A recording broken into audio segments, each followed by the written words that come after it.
Good morning guys. आजच्या व्लॉगमध्ये तुमचं स्वागत आहे. आज आहे वीकेंड. सकाळची थंड थंड हवा आणि फॉग या दोन गोष्टींनी आमचा दिवस सुरू झाला. हा आहे आमचा गुलशन. तो 6 महिन्यानंतर गावावरून आला आहे. तो बारीक तर एवढा होऊन आलाय की त्याच्यामधला आणि टेंटच्या काड्यामधला फरकच कळत नाहीये की नक्की बारीक कोण आहे. टेंट लावून होतायत ना होतायत तोपर्यंतच कस्टमर याची सुरुवात झाली आणि इकडे लगेच आमच्या शेफने पावभाजी बनवायला सुरुवात केली. मस्त बटर आणि मसाले टाकून पावभाजी बनवायचं काम चालू होतं. व्लॉग बनवता बनवता पावभाजी कधी तयार झाली कळलंच नाही. अशी गरमागरम पावभाजी खाण्यासाठी कस्टमर वेटच करत होते. कस्टमरला म्हणलं नाश्ता करून घ्या, तर ते म्हणले आलो फोटो काढून. इथे कस्टमर असे क्रिकेट खेळत होते की जसं बघून वाटत होतं वर्ल्ड कपच चालू आहे.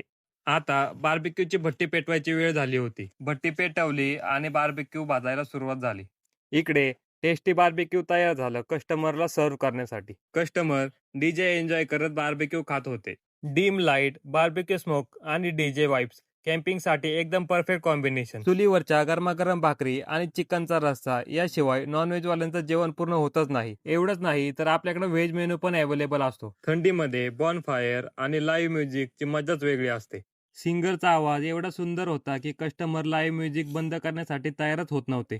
तर असा होता आजचा आमचा वीकेंड. हा व्लॉग कसा वाटला हे नक्की सांगा.